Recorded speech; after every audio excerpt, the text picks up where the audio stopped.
Baik, video kali ni kita nak tengok tentang explanation about problem based learning. So pelajar boleh lihat nota muka surat 81. Okey. So apa yang nak diterangkan pada kali ini adalah soalan yang berkaitan tentang problem based learning. Dia adalah grouping project yang mana sebelum ni saya dah minta pelajar untuk masuk ke dalam kumpulan yang telah dibahagikan. Ada 12 kumpulan kalau tak silap, dan dalam kumpulan itu semua anda semua akan menjawab dua soalan yang seakan-akan example J ni lah. Okey, so rujuk nota muka surat 81. Okey, example J dia adalah similar, dia mirip dengan soalan yang anda akan jawab dalam problem based learning. So soalan yang saya nak explain ni adalah berkaitan tentang, kita baca sikit dia punya soalan. A closed cylindrical can of Nescafe is to hold volume, volume 240 ml of drink. So ada satu botol dia boleh cover 240 mililiter air Nescafe lah, dia punya isi padu dia. Volume isi padu. The factory management want to minimize the surface area to manufacture the can. So dia kalau boleh, macam biasalah selalu company ni kalau boleh dia nak mengurangkan cost. Tapi dalam masa dia nak meminimumkan surface area tu, dia masih lagi nak mendapat 240 mililiter volume isi padu. Okay, as the production engineer, you have been asked to form a production team to make a new design. Could you help them to find out what should be the dimension of the new can in order to achieve the goal? Maknanya sekarang company ni dia berhajat nak buat new design yang mana dia boleh mencakupi kedua-dua perkara ni. Dia boleh minimumkan surface area tapi masih lagi dapat tampung isi padu 240 ml volume. Okay, so nanti anda akan lihat anda punya soalan dalam yang diberi, soalan apa tu, mini project. So ada ketika kita ada bagi figure, kalau tak anda boleh creatively find lah awak punya dia punya figure dia bentuk macam mana. So ini adalah bentuk tin Nescafe yang mana di sini adalah radius, R tu adalah radius, dan juga ada H tu dia punya height tu ketinggian. Okey, so bila dilihat di sini dia ada radius, ada height, dan semestinya kalau dia ada volume kena keluarkan dia punya formula volume adalah pi r square h. Okey, ni equation yang pertama. Dan disebabkan kalau kita perhatikan soalan ni adalah meliputi dua perkara, iaitu dia punya surface area, kena juga cari formula untuk surface area untuk cone lah, untuk cone pula, untuk ni cylindrical can ni. Okey, so ini adalah formula yang kedua. Okey, so bila anda perhatikan di sini, volume dan surface ini, kita ada volume dan surface adalah dua variable yang berbeza. Okey, di dalamnya nampak macam ada ada yang berkait lah. R volume ada, surface pun ada, dan ketinggian pun sama. Okey. Okey, macam mana kita nak solvekan soalan macam gini? So bila anda dapat soalan anda, nanti pun anda akan dapat dua equation juga. Okey, kebanyakan daripada soalan mini project ni dia ada hubung kait lah antara dua perkara. Sama ada contohnya ada yang kaitan antara luas dan harga. Okey, ada equation harga dia, ada area, ada yang pakai perimeter, lepas tu campur dengan area dan sebagainya lah. So kebanyakan daripada kita akan bentuk dua equation. Okey, macam mana kita nak solvekan dia adalah, mula-mula sekali kita kena lihat kita punya info yang diberi. apa maklumat yang diberi pada kita yang boleh digunakan. Okey, yang pertama sekali saya dah tandakan kat sini. Volume dinyatakan adalah 240 ml. Bermakna volume yang dekat equation pertama ni, V ni kita boleh substitute 240 lah. So equation yang pertama akan diubah suai lah. So dia akan jadi apa? Pi r square h equal to 240. So ini adalah equation yang pertama setelah dimasukkan info. Okay. So bila dilihat di sini, equation pertama pi r square h equal to 240. So equation yang kedua masih tak berubah lah, masih maintain lagi. S sama dengan 2 pi r h, bolehlah 2 pi r h plus 2 pi r square. Equation nombor 2. Ni terbalik tapi masih menunjukkan bentuk yang samalah. Okey, bila dilihat di sini, okey, equation yang kedua masih lagi mengandungi subjek, iaitu surface. Macam umpama macam Y lah. Okey. Tapi bila kita perhatikan di sini, kita punya surface ni, dia di dalamnya mengandungi dua lagi variable, iaitu R dan juga H. Bermakna bila kita nak differentiatekan dia, kita kena make sure terms kita dalam, kalau biasanya kita punya terms antara X ada Y sahaja, X dan Y sahaja. Tak boleh sampai ada 3 terms. Ada S, ada pi, ada H. Okey, dalam kes ni ada S, ada R, ada H. Okey, pi tak apa sebab pi tu adalah constant. So bila ada 3 terms macam ini, awak kena cari mana-mana terms yang boleh diubah suai supaya dia tinggal 2 terms juga.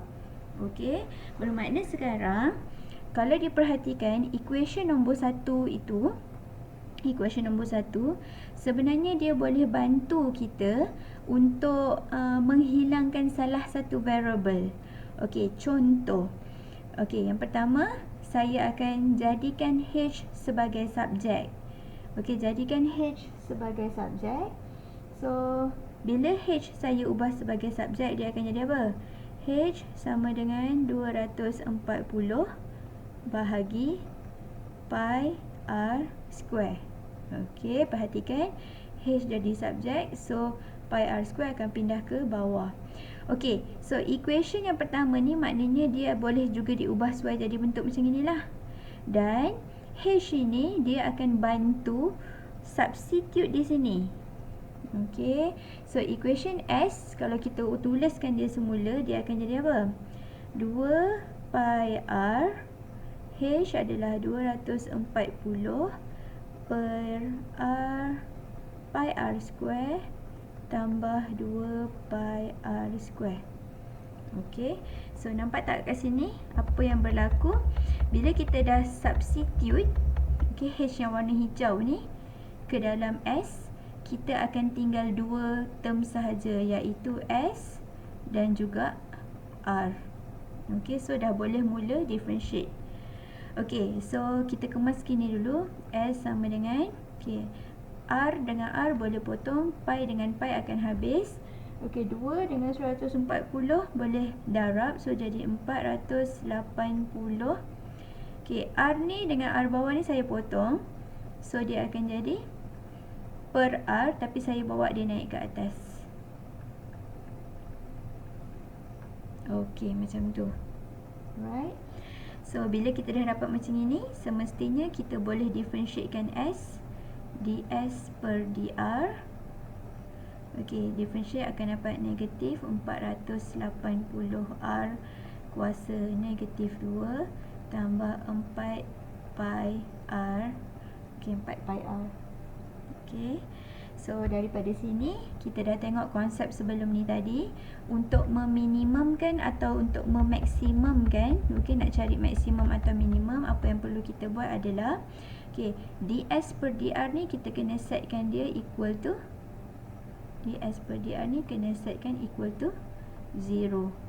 Okey, so bila kita dah set dia equal to 0, kita akan dapat apa? Negatif 480 per R kuasa 2 tambah 4 pi R equal to 0.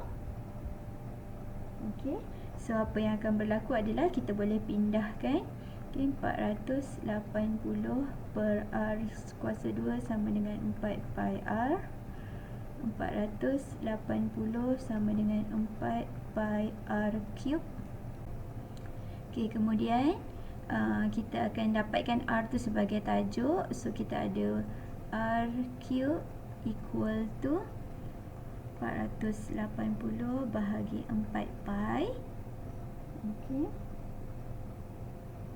Kemudian kita akan dapatkan nilainya, tekan kalkulator lah ni. Okay.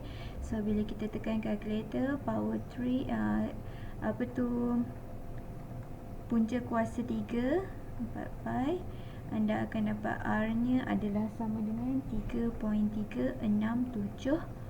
Okay, 3.367.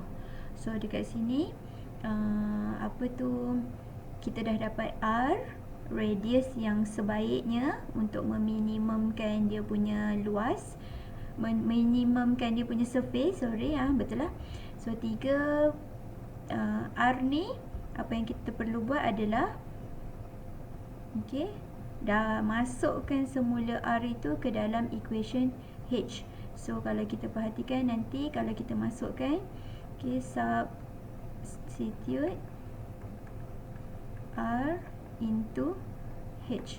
So bila kita masukkan, H kita adalah sama dengan 240 per pi R adalah 3.367 pi R square. So H kita akan dapat 6.735. Okay, so daripada sini, kalau kita lihat balik kita punya soalan, okay, dia tanya tadi apakah dimension yang sebaiknya lah, okay, in order to achieve the goal. Bermakna sekarang kita dah boleh nyatakan, okay, pada pihak pengurusan yang mana kita dah kira dan kita dapat new dimension yang diperlukan adalah new dimension radius 3.367. Okay, so refer balik pada kita punya soalan, apakah unit yang diberi pada kita. So dalam kes ni dia beri unit, kalau tak ada unit kita just tulis 3.367 unit sahaja, dan juga height-nya adalah 6.735 unit. Okay, in order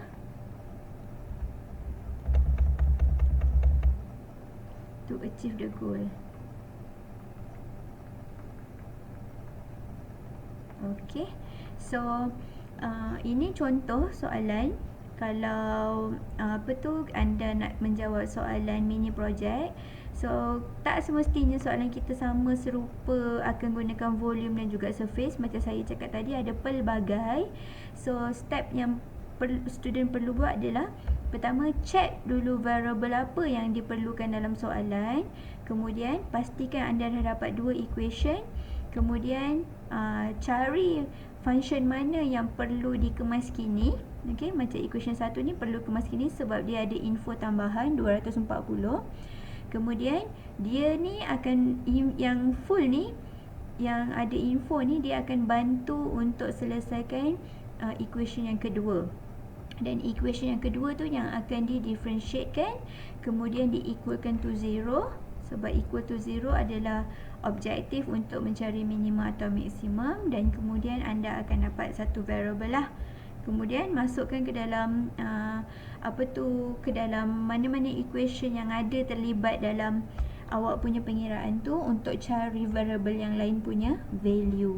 Okay, so kalau ada apa-apa masalah untuk untuk example J ni, ataupun ada yang nak tanya tentang dia punya mini project, boleh hubungi saya. Okay.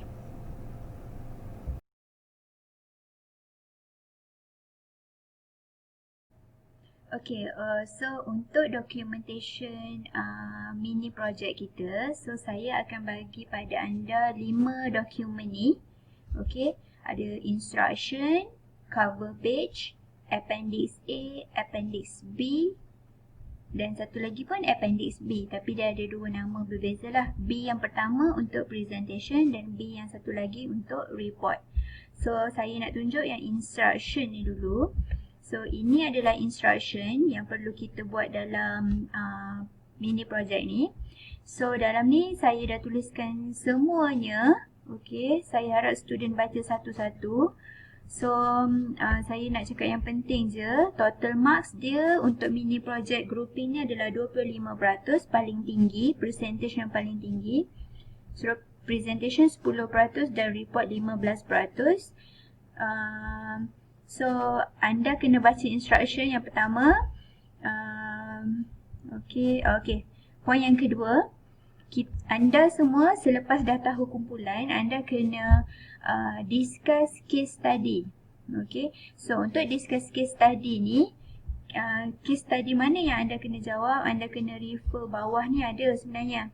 Case study yang diberi ada 1, 2, 3 bla bla bla sampai case study 16. Kalau tak silap saya, bawah sekali ada case study 16.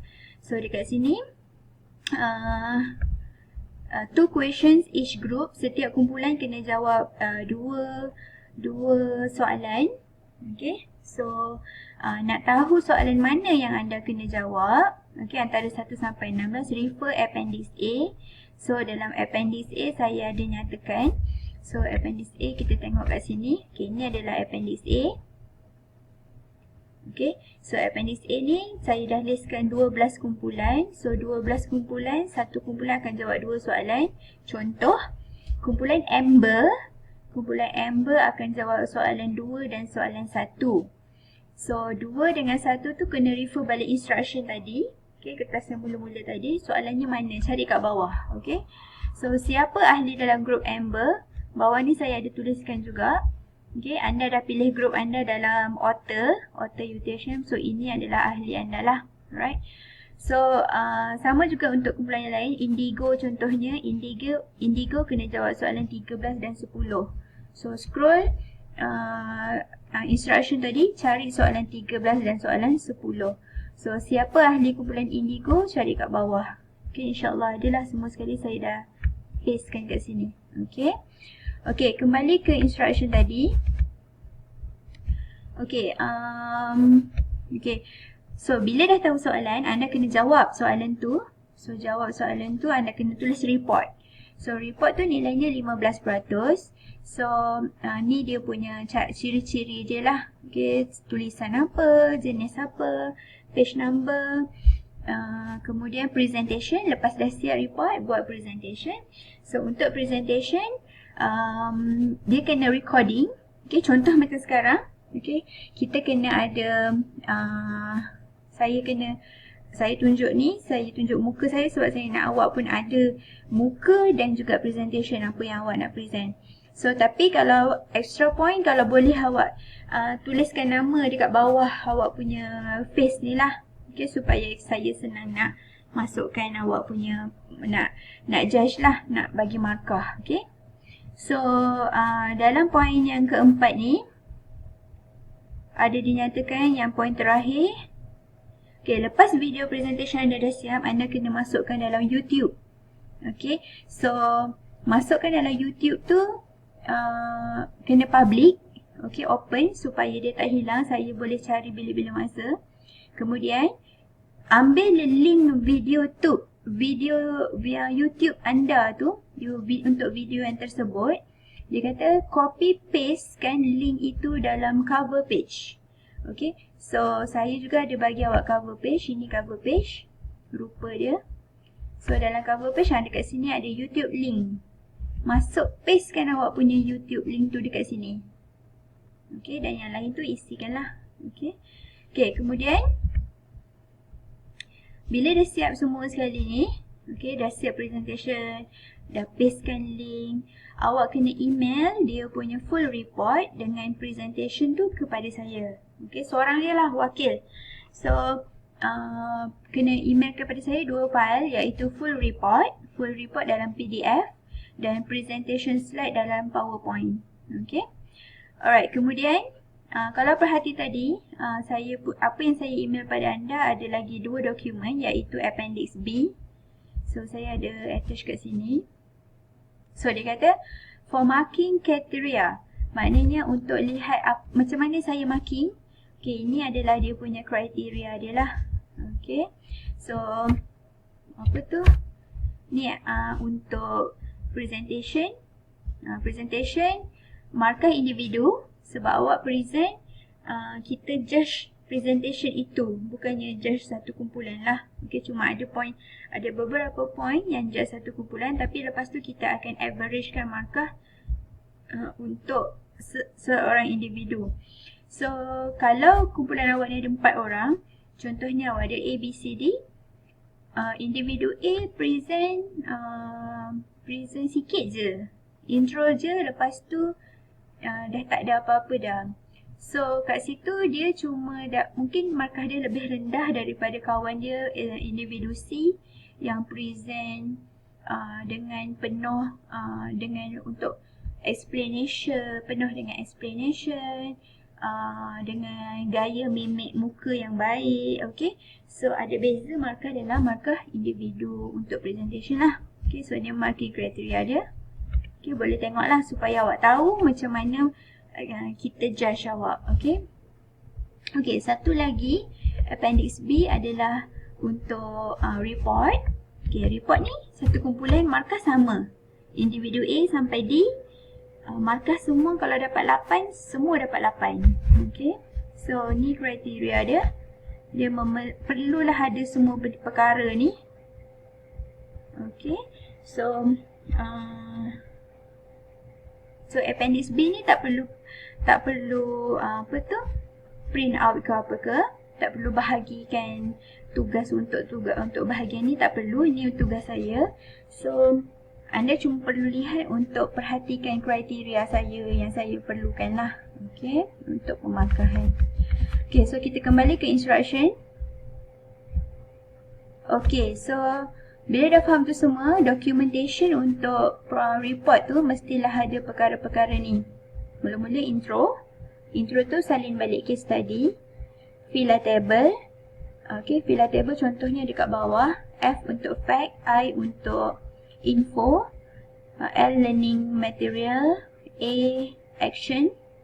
So boleh tengok contoh kat bawah. Saya ada nyatakan kat sini, ada bawah juga ni. I tu idea, sorry. Okay, info pula. Okay, 1.2 minute meeting. Minute meeting mestilah khusus. Maksudnya tak boleh terlalu general. Okay. Problem background. Apa yang awak nak terangkan tentang variable yang ada dalam awak punya case study tu. Contohnya awak ada 3 variable, ada volume, unitnya apa, awak ada panjang, unitnya apa, lepas tu awak ada price unitnya apa. Okay, contoh macam itulah. Okay, terangkan apa-apa yang awak rasa perlu untuk menambah kefahaman. Lepas tu solution. Ni ada penuh dengan penerangan jalan kira. Lepas tu result and discussion dan juga reference. Okay.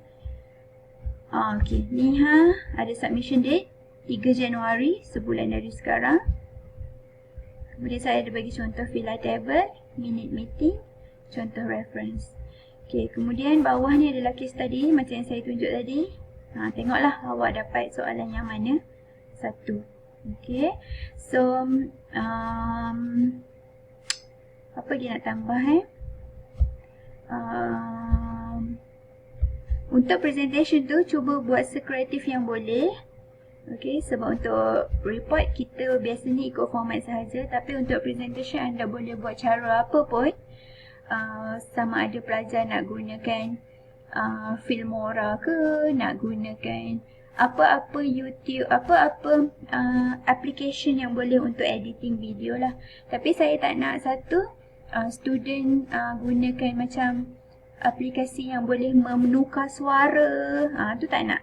Biar kita punya tu suara tu suara yang original. Rupa pun biar rupa yang original lah, jangan ada yang tambah topi ke, tu macam kita tak nak. Tapi dia punya animation tu boleh pelbagai. Okay, so kalau ada apa-apa soalan boleh tanya saya.